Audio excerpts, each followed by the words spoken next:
Hi guys, and welcome back to the channel. Okay, today is just a super quick tip or trick for use in your haversack. Now, what we carry in our haversack, it should be focused in on our basic needs such as shelter, signaling, navigation, all of those things, the 10 C's. We understand that. It's the little details that we add in and out that are there for spice, so to speak. It allows us to have a different activity today. So example, I may add in a navigation set because I'm going to be working on a bunch of navigation problems today trying to map out an area. Or maybe I'm carrying a book on trees because I'm doing plant identification or something similar. Carrying a manual for medicinal plants, something like that. So those plug in and out.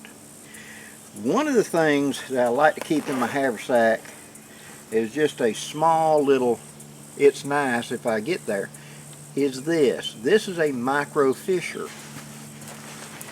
Now, what this is, these are the bobbins you get for a sewing machine. And if you go to your sewing department at Walmart or whatever, you can get I think a dozen of them for like $1.75 or something like that. What I've done, as you can see in there, that is a hook. The hook is come through the middle and then the tip has gone through with these little bitty holes. I pulled it and then I have wound the line. That is the line already set up to make up a fishing pole, ready to go. So with that, all I got to do is add bait. I can improvise a float by just simply taking a small stick that'll float, putting 2 7-notches and doing a couple of half hitches on it with the line, and I can make that into a floating cork, so to speak. So that little thing right there is a complete fishing set ready to go for me to get in the field. It takes up no space in the haversack. Stick it right here in this corner. That way I've got a small fishing kit on. Now, so that is one line that is 16 feet long, and that is, I believe, a number 10-pound test. How about I make a bigger hook and I line it up with, say, 20-pound test to make drop lines to go for catfish.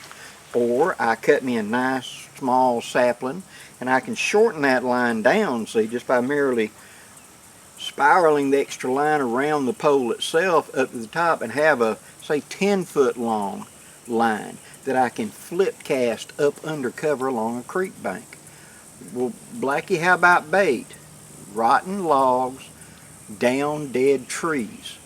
Look underneath the bark. They are a smorgasbord of all kinds of wood grubs, worms, bugs, whatever. And like I've said before, if it's black, it's bitter, nothing eats it.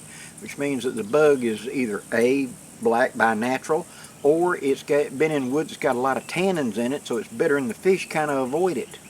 So thus a brown cricket versus a black cricket, they usually prefer the brown crickets. So therefore I would use that.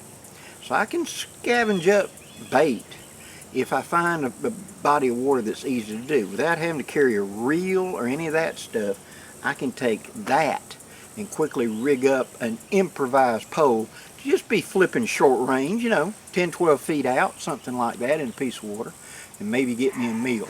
Quick and easy. Hope you've enjoyed this, guys. If you have, hit that like, share, and subscribe. I'd really appreciate it. Till next time, I'm Blackie wishing you safe journeys. Have a great day, guys.